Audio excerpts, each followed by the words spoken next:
Hello दोस्तों, नमस्कार। बात कर लेते हैं आज के दिन भर की सारी बड़ी खबरों की दोस्तों, जहां सबसे पहले आपको बताएंगे शेख हसीना के विरोधी नेता उस्मान हादी की इलाज के दौरान हो गई मौत। बताएंगे इलाज जब चल रहा था उस समय भारतीय उच्चायोग को जलाने की कर रहे थे कोशिश दोस्तों, लेकिन अब उसकी हो गई है मौत। बताएंगे बीती रात अल्लाहू अकबर बोलकर फूंक दिया बांग्लादेश। रात के अंधेरे में यूनुस के देश में मचा हाहाकार दोस्तों। भारत को बुरी नजर से देखने वाले उस्मान हादी ने तोड़ ही दिया आखिरकार दम। अब बांग्लादेश को फूंकने की कर दी गई है पूरी तैयारी दोस्तों। बताएंगे कैसे प्रदर्शनकारी उग्र होते नजर आ रहे हैं। रातों रात बवाल मचा है दोस्तों। भारत की सीमाओं को लेकर भी अलर्ट जारी कर दिया गया है। तो वहीं इसकी मौत के बाद बताएंगे मोहम्मद यूनुस ने कई बड़े ऐलान कर दिए। आखिरकार होने वाला क्या है बांग्लादेश में दोस्तों। तो उधर रशिया ने भी आनन फानन में उठाया बड़ा कदम। S-500 मिसाइल सिस्टम को पहली बार कॉम्बैट ड्यूटी पर कर दिया तैनात। बताएंगे अब यूक्रेन ही नहीं बल्कि अमेरिका भी आ गया खतरे में। अमेरिका को भी लपेट लिया है दोस्तों रशिया ने। बताएंगे क्या है ये खबर। साथ ही साथ इधर भारतीय सेना ने कर ली बड़ी तैयारी। आनन फानन में कश्मीर घाटी में स्पेशल ट्रेन से भेज दिए टैंक, ट्रक और सैन्य हथियार। तो वही ओमान ने प्रधानमंत्री नरेंद्र मोदी जी को दिया ओमान का सर्वोच्च नागरिक सम्मान। जिसके बाद पाकिस्तान की हालत खराब करने के लिए दोस्तों बलूचिस्तान के सर्वोच्च नेता ने भी,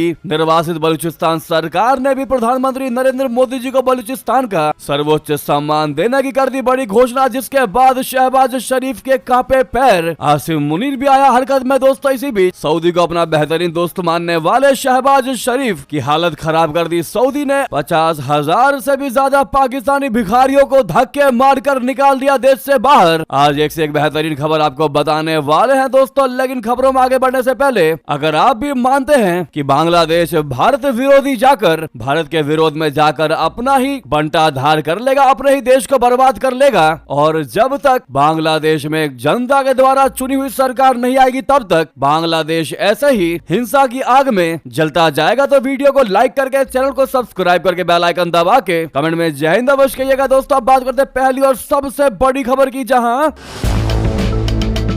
बांग्लादेश में उस्मान हादी की मौत की खबर आग बनकर फैल रही है। यूनुस के राष्ट्र के नाम संबोधन के बाद पूरे देश में उग्रवादी एक्टिव हो गए हैं और रात के अंधेरे में जबरदस्त बवाल शुरू हो चुका है। यूनुस के देश में पहले से ही बवाल चल रहा था, जो खबर हम लगातार 3 दिन से कवर कर रहे थे, और अब ये बवाल तोड़ फोड़ आगजनी, यहाँ तक कि मौतों का विकराल रूप ले चुका है। बांग्लादेश में रात के अंधेरे में चल रहे प्रदर्शन का वीडियो भी सामने है, जिसमें उग्रवादी शेख हसीना की डिमांड कर रहे हैं और अल्लाहू अकबर बोलकर जगह जगह आग लगाते दिखाई दे रहे हैं दोस्तों। बांग्लादेश की राजधानी ढाका में कई जगहों पर यह बवाल मच रहा है। धान मंडी 32 इलाके में भी उस्मान हादी की मौत के बाद एक बार फिर हिंसा भड़क गई है। ये इलाका देश के संस्थापक शेख मुजीबुर रहमान के पैतृक घर के लिए जाना जाता है। गुरुवार रात बड़ी संख्या में लोग सड़कों पर उतर आए। हालात तनावपूर्ण बन गए हैं। फेसबुक पर बंगाली भाषा का दैनिक समाचार पत्र डेली इत्तेफाक ने इस प्रदर्शन से जुड़ा वीडियो भी शेयर किया है, जिसमें अल्लाहू अकबर चीखते हुए प्रदर्शनकारी आगजनी कर रहे हैं। इन प्रदर्शन के दौरान कई लोगों ने देश की खराब हालत और शेख हसीना को लेकर यूनुस की क्लास भी लगाई दोस्तों। अभी जो बड़ी जानकारी आ रही है, बता दें कि इस उग्र प्रदर्शन के बीच बांग्लादेश के चटगांव के 16 शहर इलाके में प्रदर्शनकारियों ने अवामी लीग के संगठन सचिव और पूर्व शिक्षा मंत्री मोहिबुल हसन चौधरी नवफेल के घर में घुस गए दोस्तों। जबरदस्ती घुसे इन उग्रवादियों ने घर में जमकर तोड़फोड़ और आगजनी को अंजाम दिया है। अवामी लीग आपको पता होगा दोस्तों शेख हसीना की पार्टी है, जिनके नेताओं के घरों को आग के हवाले किया जा रहा है, उनकी तलाश की जा रही है। ये बहुत बड़ा प्रदर्शन एक बार फिर रूप लेने वाला है बांग्लादेश में। अभी हाल ही में अवामी लीग के एक नेता की चाकू मारकर हत्या कर दी गई। इतना ही नहीं दोस्तों, बड़ी जानकारी एक और निकलकर सामने आ रही है। सिर्फ यही नहीं, बांग्लादेश में मीडिया हाउस भी टारगेट किए जा रहे हैं। अखबार प्रथम आलो के दफ्तर में बहुत बड़ी तोड़फोड़ की गई। इसके बाद बांग्लादेश के दूसरे अखबार डेली स्टार के कार्यालय को भी निशाना बनाया गया। हालांकि सुरक्षा बल मौके पर पहुंचकर हालात कंट्रोल करते दिखाई दे रहे हैं, लेकिन बवाल इतनी मच चुकी है दोस्तों कि अब पूरी फौज उतारनी पड़ेगी बांग्लादेश को, वरना ये बवाल शेख हसीना के बांग्लादेश छोड़ने से पहले से भी ज्यादा उग्र हो जाएगा दोस्तों। आपको बता दें शेख हसीना के विरोधी नेता, भारत को बुरी नजर से देखने वाले इस उस्मान हादी ने तोड़ दिया दम। यानी कि बांग्लादेश पार्टी इनकलाब मंच के प्रवक्ता, जो भारत के लिए सिर्फ और सिर्फ जहर उगलता था, शेख हसीना की पार्टी इनके विरोध में बयान देता था, आज उसकी मौत हो गई है। उस पर 12 दिसंबर को अटैक हुआ था, जिसमें अंधाधुंध गोलियां चलाई गई थी। एक गोली उस्मान के सिर पर भी लगी। उस्मान की मौत के बाद मोहम्मद यूनुस ने बाहरी शक्तियों का नाम लेकर देश को भड़काने का काम किया था दोस्तों। गोली लगने के बाद उसका इलाज सिंगापुर कानपुर के हॉस्पिटल में चल रहा था, जहां पर उसकी मौत हो गई। बाहरी शक्तियों का नाम लेकर मोहम्मद यूनुस ने इस आग को भड़काने की पूरी कोशिश की थी। वहीं अब वो एक बार फिर से बांग्लादेश के नाम संबोधन भी करने वाले हैं। इस संबोधन के बाद पूरे देश में बवाल और ज्यादा बढ़ सकता है। यानी कि दोस्तों, उस्मान हादी को जो गोली लगी, उसके लिए बांग्लादेश में ये प्रदर्शनकारी भारत विरोधी हरकतें करते नजर आ रहे हैं, जिसके पीछे कोई और नहीं बल्कि मोहम्मद यूनुस है। क्योंकि मोहम्मद यूनुस ने ही अपने बयान के माध्यम से यह दर्शाने की कोशिश की कि उस्मान हादी को बाहरी देश की तरफ से गोली मरवाया गया है, जिसके बाद ये बांग्लादेशी खास करके कट्टरपंथी भारत खिलाफी करते दिखाई दे रहे हैं। दोस्तों, अब आप इमेजिन करिए कि अगले साल, जो कि मुश्किल से मुश्किल 1.5 महीना भी नहीं बचा, बांग्लादेश में चुनाव का ऐलान हो चुका है, चुनाव होने वाले हैं। और चुनाव का ऐलान होते ही अंतरिम सरकार की नाकामी दुनिया के सामने भी आ चुकी है। पूरे देश में अराजकता फैली हुई है, नेताओं के मर्डर हो रहे हैं, कानून का फेलियर ऐसा है कि हमलावर भारतीय दूतावास तक पहुंच चुके हैं। सिर्फ यही नहीं, बांग्लादेश में अब भारतीय उच्चायुक्त को निकालने तक की भी साजिश रची जा रही है, जिसे बांग्लादेश में विदेशी मामलों के सलाहकार तौहीद हुसैन ने बढ़ावा दिया है। अभी तक इस अराजकता पर कोई भी एक्शन नहीं लिया जाना, और तौहीद का सपोर्ट इस बात का सबूत है कि मोहम्मद यूनुस आंखें बंद करके इन हालातों का आनंद तो ले ही ले रहे हैं, साथ ही साथ इस आग को भड़काने के लिए बैकडोर का भी इस्तेमाल कर रहे हैं। दोस्तों, मोहम्मद यूनुस शकुनी बनते दिखाई दे रहे हैं। अब ऐसे में बांग्लादेश में मचे इस बवाल के बीच दोस्तों, भारत की मोदी सरकार मोहम्मद यूनुस के भड़काने पर क्या कदम उठाती है, ये देखने वाली बात होगी। फिलहाल बांग्लादेश से सटी सीमाओं पर अलर्ट जारी करने के संकेत दिए जा रहे हैं। ऐसे में अगर आप भी मानते हैं कि बांग्लादेश में होने वाले आगे मौत, चाहे जितनी भी मौतें होंगी या फिर जितना भी बांग्लादेश में नुकसान होगा, उन सब का जवाबदेही मोहम्मद यूनुस को ठहराया जाना चाहिए। तो अपनी राय जरूर दीजिएगा। दोस्तों, ऐसा लग रहा है कि चुनाव को रुकवाने के लिए मोहम्मद यूनुस ने ये बहुत बड़ी चाल चली है, ताकि उनकी सत्ता और भी आगे दिनों तक चली जाए, आगे होने वाले चुनाव की तारीखों को और बढ़ा दिया जाए। आपकी क्या है इस पर राय दोस्तों, जरूर कमेंट करके बताइएगा। बाकी इस पर और अपडेट्स को पाने के लिए अगर चैनल पर पहली बार आए तो सब्सक्राइब करके बेल आइकन जरूर दबा लीजिएगा। अब देखते हैं दोस्तों, मोदी सरकार क्या एक्शन लेती है, भारत क्या सर्कुलर जारी करता है, क्या चेतावनियां जारी करता है, ये देखने वाली बात होगी। अगली और नेक्स्ट खबर की बात करते हैं, जहां पर रशिया ने S-500 मिसाइल सिस्टम को पहली बार कॉम्बैट ड्यूटी पर कर दिया तैनात। यूक्रेन ही नहीं, अमेरिका भी खतरे में। बता दें, रशिया ने कहा कि S-500 Prometheus air defence system से लैस पहली रेजिमेंट ने कॉम्बैट ड्यूटी शुरू कर दी है। रूसी मीडिया ने बताया कि S-500 की तैनाती का ऐलान रक्षा मंत्री आंद्रेई बेलोसोव ने किया है। इस तैनाती से रशिया की स्ट्रेटेजिक मिसाइल डिफेंस की क्षमताओं में काफी वृद्धि होने की संभावना है। S-500 दुनिया के सबसे शक्तिशाली और अत्याधुनिक एयर डिफेंस सिस्टमों में से एक है। रशिया ने इसे भारत को भी बेचने का ऑफर दिया है, हालांकि भारत की तरफ से इस पर कुछ भी नहीं कहा गया है। दोस्तों, रूसी रक्षा मंत्री बेलोसोव ने कहा कि अद्वितीय S-500 air defence missile system से लैस पहली रेजिमेंट, जो अंतरिक्ष के करीब के लक्ष्यों को निशाना बनाने में सक्षम है, उसने कॉम्बैट ड्यूटी शुरू कर दी है। उन्होंने और ज्यादा जानकारी नहीं दी। अभी भी साफ नहीं है कि रेजिमेंट को कोई कॉम्बैट अनुभव है भी या नहीं। रशिया ने सबसे पहले दिसंबर 2024 में S-500 सिस्टम से लैस एक नई यूनिट के गठन की घोषणा की थी। अब ऐसे में दोस्तों, कॉम्बैट ड्यूटी पर तैनात इस S-500 से सिर्फ यूक्रेन ही नहीं बल्कि अमेरिका भी बड़े खतरे में आ चुका है। अब ऐसे में सवाल यह है कि अमेरिका ने S-500 के खिलाफ यानी उसके विरुद्ध में अपने आप को बचाने के लिए क्या सिस्टम तैयार किया है। आपको बता दें, अमेरिका ने S-500 जैसे उन्नत रूसी एयर डिफेंस सिस्टम के खिलाफ अपनी मौजूदा और नई मिसाइल डिफेंस प्रणालियों को मजबूत किया है, जिसमें थर्ड एजिस, BMD और पैट्रियट शामिल है। ये सिस्टम हाइपरसोनिक और बैलिस्टिक मिसाइलों को रोकने में सक्षम है। साथ ही अमेरिका स्टील्थ टेक्नोलॉजी और इलेक्ट्रॉनिक वॉरफेयर पर भी जोर दे रहा है। अमेरिका ने नेक्स्ट जनरेशन इंटरसेप्टर यानी NGI विकसित किया है, जो ground based mid course defence को अपग्रेड करेगा। हाइपरसोनिक हमलों के खिलाफ ग्लाइड फेज इंटरसेप्टर GPI पर काम चल रहा है, जो S-500 की रेंज 600 किलोमीटर से आगे की चुनौती का सामना करेगा। ये कदम रशिया नाटो तनाव के बीच अमेरिकी वायुसेना की F-35 या फिर F-22 को सुरक्षित रखने के लिए है। दोस्तों, ऐसे में हमारा सवाल आप लोगों से यही है कि क्या भारत को S-400 के बाद अब ये S-500 सिस्टम, जो कि S-400 का एडवांस्ड वर्जन है दोस्तों, क्या खरीदना चाहिए? क्या भारत को भी ये परचेज करना चाहिए? जरूर कमेंट करके बताइएगा, एक भारतीय होने के नाते या फिर भारत को सपोर्ट करने के नाते जवाब जरूर दीजिएगा। दोस्तों, भारी मात्रा में कमेंट कीजिएगा। नेक्स्ट खबर की बात करते हैं, जहां पर भारतीय सेना की बहुत बड़ी उपलब्धि, कश्मीर घाटी में स्पेशल ट्रेन से भेजे टैंक, ट्रक और सैन्य हथियार। जी हां, भारतीय सेना ने 16 दिसंबर 2025 को एक मिलिट्री स्पेशल ट्रेन से कश्मीर घाटी में टैंक, तोप, ट्रकों को भेजकर सैन्य लॉजिस्टिक्स के क्षेत्र में मील का पत्थर हासिल कर लिया है। सेना की तरफ से वैलिडेशन एक्सरसाइज के हिस्से के तौर पर टैंक, तोपे और डोजर जम्मू रीजन से अनंतनाग कश्मीर तक सफलतापूर्वक पहुंचाए गए। इसमें उधमपुर, श्रीनगर, बारामूला रेल लिंक के जरिए बेहतर मोबिलिटी और लॉजिस्टिकल क्षमता का प्रदर्शन हुआ। सेना ने यह मील का पत्थर भारतीय रेलवे के साथ मिलकर हासिल किया गया। भारतीय सेना की तरफ से कहा गया कि उत्तर सीमाओं पर तेजी से लॉजिस्टिक्स तैयार करने और ऑपरेशनल तैयारी को मजबूत करने में उधमपुर, श्रीनगर, बारामूला रेल लिंक यानी USBRL प्रोजेक्ट के बड़े बदलाव वाले असर को दिखाता है। इस ऑपरेशन से भारत की उत्तरी सीमा पर सेना की गतिशीलता, रेस्पॉन्स की स्पीड और ऑपरेशनल तैयारी को काफी बढ़ावा मिला है। दोस्तों, जानकारों के मुताबिक उनका कहना है कि इससे भारी बख्तरबंद गाड़ियों और तोपखानों को रेल से लाने से डिप्लॉयमेंट का समय काफी कम हो जाता है और सड़क काफिलों पर निर्भरता कम हो जाती है, जो अक्सर मौसम और इलाके की दिक्कतों से प्रभावित होते हैं। इसके साथ ही यह क्षमता शांति के समय और लड़ाई दोनों स्थितियों में ज्यादा भरोसेमंद और बिना रुकावट वाली सप्लाई लाइनें सुनिश्चित करती है। एक आधिकारिक बयान के मुताबिक कश्मीर घाटी में बख्तरबंद और तोपखानों की संपत्तियों को सफलतापूर्वक शामिल करने से भारतीय सेना की ऑपरेशनल फ्लेक्सिबिलिटी और प्रतिरोधक स्थिति मजबूत होती है। यानी इस खबर से चीन और पाकिस्तान की हेकड़ी निकल जाएगी। दोस्तों, हालत खराब होगी। साथ ही साथ आपको बड़ी जानकारी बता दें,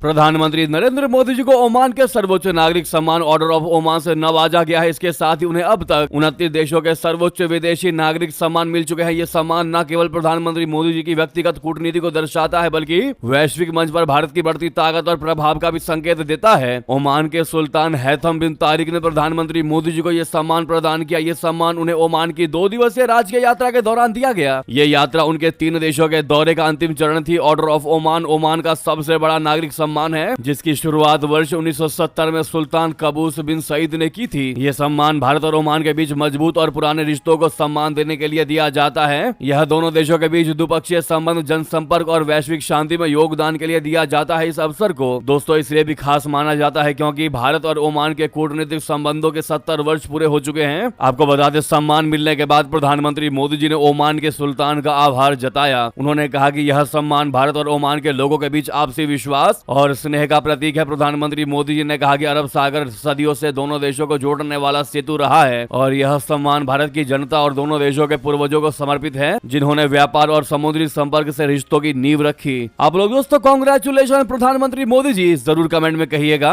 पीएम मोदी कांग्रेचुलेशन। साथ ही साथ आपको बता दें, इतना ही नहीं, चौंका देने वाली बड़ी खबर जो पाकिस्तानी पीएम शहबाज शरीफ और आसिम मुनीर की हालत कर रही है खराब, बता दें पीएम मोदी को बलूचिस्तान भी सर्वोच्च सम्मान देगा। जी हां, मीर रियाद बलोच ने बलोची दस्तार देने का कर दिया ऐलान। दोस्तों, बलूचिस्तान की निर्वाचित सरकार ने प्रधानमंत्री नरेंद्र मोदी जी को सर्वोच्च सम्मान देने का ऐलान कर दिया। इस सरकार के प्रतिनिधि अलग अलग देशों में पाकिस्तानी उत्पीड़न के डर से रह रहे हैं। वहीं पाकिस्तानी सेना ने बंदूक के दम पर बलूचिस्तान पर कब्जा किया हुआ है। बलूच नेता मीर रियाद बलोच ने एक्स पर लिखा है कि रिपब्लिक ऑफ बलूचिस्तान गर्व के साथ यह घोषणा करता है कि वर्ष 2026 में भारत के प्रधानमंत्री नरेंद्र मोदी जी को कृतज्ञता, एकजुटता और स्थायी मित्रता के प्रतीक के रूप में बलूचिस्तान के सर्वोच्च नागरिक सम्मान बलूची दस्तार से सम्मानित किया जाएगा। दोस्तों, मीर रियाद बलोच का आप ये सामने ट्वीट भी देख पा रहे हैं और ये बड़ा सा एक पोस्टर लेटर देख पा रहे हैं जिसमें क्लियरली लिखा है। इस प्रेस रिलीज को जारी करते हुए इसमें लिखा है कि रिपब्लिक ऑफ बलूचिस्तान को यह घोषणा करते हुए अति प्रसन्नता हो रही है कि वर्ष 2026 में भारत तथा भारतीय भाइयों बहनों के साथ हमारी सदियों पुरानी मित्रता,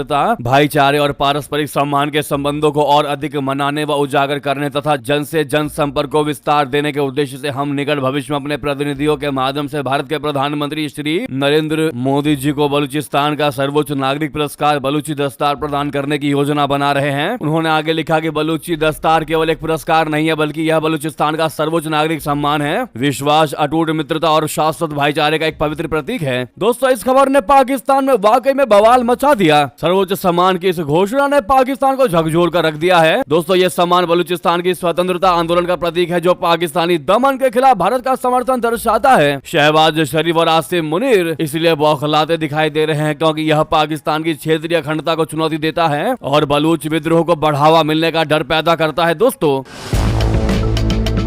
मीर यार बलोच नेता बलूच निर्वासन में रहते हुए मोदी को अपना सहयोगी मानते हैं, जो संसाधन समृद्ध बलूचिस्तान में पाकिस्तानी अत्याचार के खिलाफ खड़े हैं। ये घोषणा इस्लामाबाद की एकता की कहानी को कमजोर करती है। पाकिस्तान ऑपरेशन सिंदूर के बाद भारत पर बलूच हमलों में मदद का आरोप लगाता आया है, जिससे तनाव बढ़ा है। शहबाज शरीफ और फील्ड मार्शल आसिम मुनीर ने हाल ही में क्वेटा में जिरगा के दौरान भारत पर आतंकवाद फैलाने का आरोप लगाया। मुनीर ने इसे भारतीय प्रॉक्सी युद्ध बताया, जो उनके नियंत्रण खोने की चिंता को दिखाता है। शहबाज शरीफ ने मुनीर की भारत विरोधी सफलताओं की तारीफ की, लेकिन बलूच उग्रवाद से घरेलू दबाव बढ़ रहा है। अगर इसके रणनीतिक प्रभाव की बात करें तो ये सम्मान बलूचों का मनोबल बढ़ाता है और भारत की सॉफ्ट पावर को मजबूत करता है, जिससे पाकिस्तानी सेनाओं पर हमले तेज हो सकते हैं। पाकिस्तान को वैश्विक निगरानी का डर है, खासकर जब निर्वासित बलूच भारत से हस्तक्षेप की गुहार लगा रहे हैं। इससे शरीफ मुनीर के बीच भारत विरोधी बयानबाजी बढ़ गई है। जी हाँ दोस्तों, और ऐसे में मीर यार बलोच का ये ऐलान करना पाकिस्तानी पीएम शहबाज शरीफ और सीडीएफ आसिम मुनीर की हालत खराब हो चुकी है। दोस्तों, इसके लिए आपकी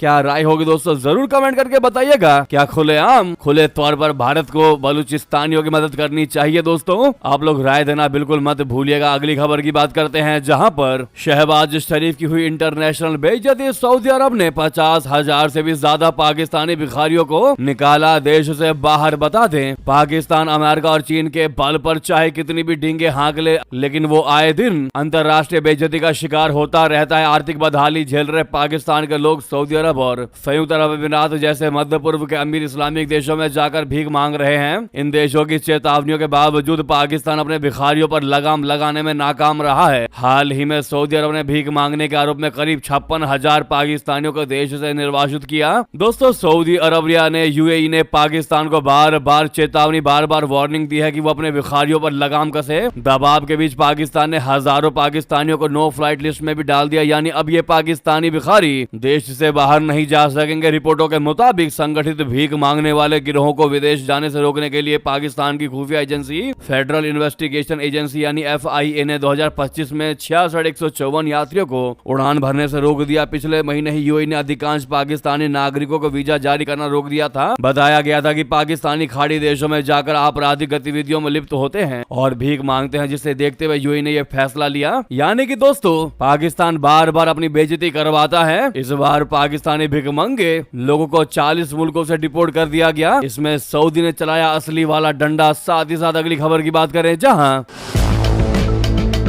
भारतीय सेना को मिली घातक ताकत। अमेरिका से AH-64E Apache attack helicopter Bharat पहुंच चुके हैं। जोधपुर में होंगी इसकी तैनाती। दोस्तों, भारत और अमेरिका के बीच तेजी से मजबूत होती मेजर डिफेंस पार्टनरशिप को एक और ठोस रूप देते हुए भारतीय सेना के लिए बोइंग निर्मित AH-64E Apache attack helicopter Bharat पहुंच चुके हैं। इस महत्वपूर्ण घटनाक्रम की जानकारी भारत स्थित अमेरिकी दूतावास ने अपने आधिकारिक बयान में दी है, जिसमें कहा गया है कि यह डिलीवरी अमेरिकी राष्ट्रपति यानी पोटस और भारत के प्रधानमंत्री PMO इंडिया के संयुक्त वक्तव्य में की गई प्रतिबद्धताओं को पूरा करती है। भारतीय सेना के सूत्रों के मुताबिक इन अत्याधुनिक अटैक हेलीकॉप्टरों का तकनीकी निरीक्षण, स्वीकृति परीक्षण और अन्य औपचारिक प्रक्रियाएं पूरी होने के बाद आने वाले कुछ दिनों में जोधपुर में तैनाती की जाएगी। साथ ही साथ बता दें, तिब्बत में चीनी दमन चक्र हुआ तेज। अवैध सोना खनन का विरोध करने पर घर घर मारे छापे, 80 तिब्बती गिरफ्तार। दोस्तों, तिब्बत के कदरजे तिब्बती स्वायत्त प्रांत के सैरशूल काउंटी स्थित काशी गांव में अवैध सोना खनन के खिलाफ विरोध प्रदर्शन के बाद चीनी अधिकारियों ने करीब 80 तिब्बतियों को हिरासत में ले लिया है, जबकि 7 लोग अभी लापता बताए जा रहे हैं। ये जानकारी तिब्बत पॉलिसी इंस्टीट्यूट यानी TPI के उप निदेशक एवं पर्यावरण शोधकर्ता टेम्पा गयाल तसेन जामला ने धर्मशाला में आयोजित प्रेस वार्ता में दी है। यह कार्रवाई 6 नवंबर की शाम उस समय हुई जब स्थानीय लोगों ने सैरखोक यानी गोल्ड वैली इलाके में अवैध सोना खनन पकड़े जाने के बाद खननकर्ताओं का विरोध किया और प्रशासन को सूचना दी। वहीं बता दें,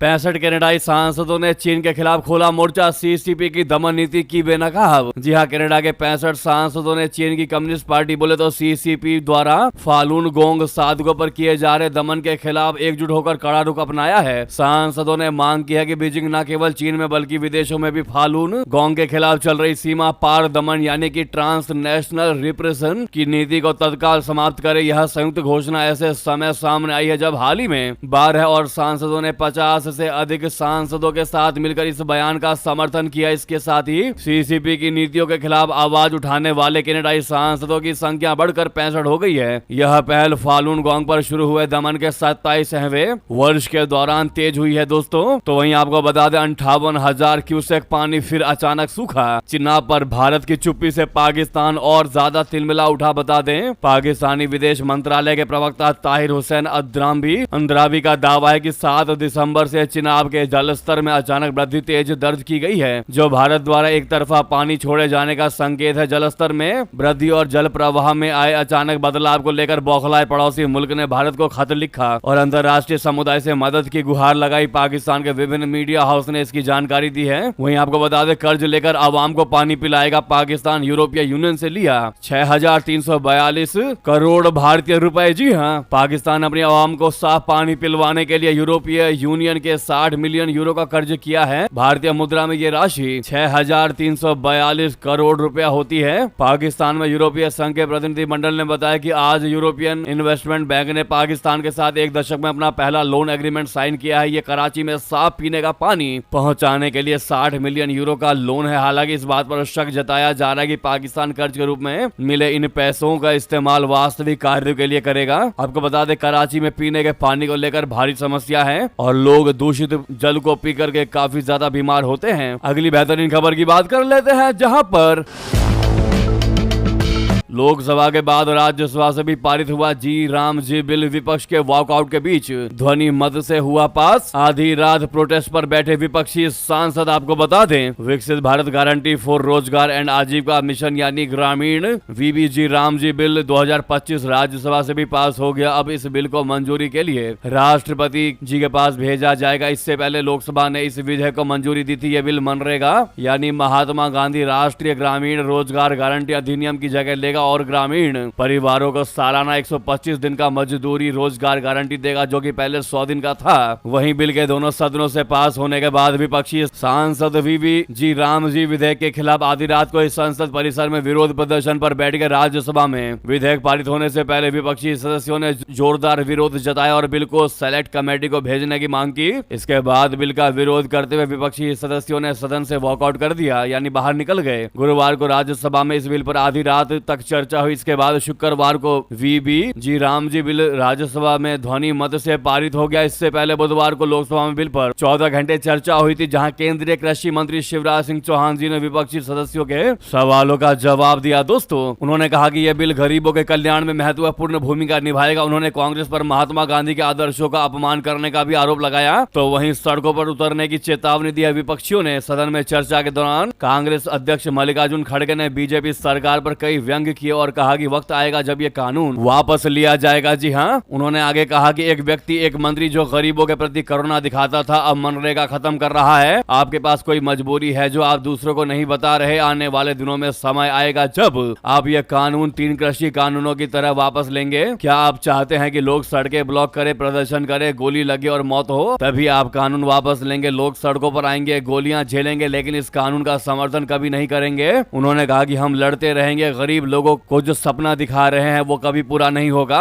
बाकी इस बिल की खास बातें क्या है जानकारी वो आप सामने देख ही पा रहे हैं। दोस्तों इस बिल को पास होने को लेकर आपकी क्या राय है? जिस प्रकार से विपक्षी बौखलाते नजर आ रहे हैं, इस पर भी आप कमेंट करना मत भूलिएगा। इतना ही नहीं, संसद ने परमाणु ऊर्जा क्षेत्र में निजी भागीदारी वाले शांति बिल को मंजूरी दी, जिसके बाद प्रधानमंत्री मोदी जी ने इस मंजूरी को ऐतिहासिक बता दिया। इसी बीच ये थी की सारी बड़ी खबरें। आपको खबर कैसी लगी बताना बिल्कुल मत भूलिएगा। लगे हाथ तो इस वीडियो को लाइक करके चैनल को सब्सक्राइब करके बेल आइकन दबा के कमेंट में जय हिंद कह दीजिएगा। तो दोस्तों मिलते हैं आपसे अगली बड़ी खबर में। यहाँ तक बने रहने के लिए आप सभी का बहुत बहुत धन्यवाद, बहुत बहुत आभार। जय हिंद, जय भारत।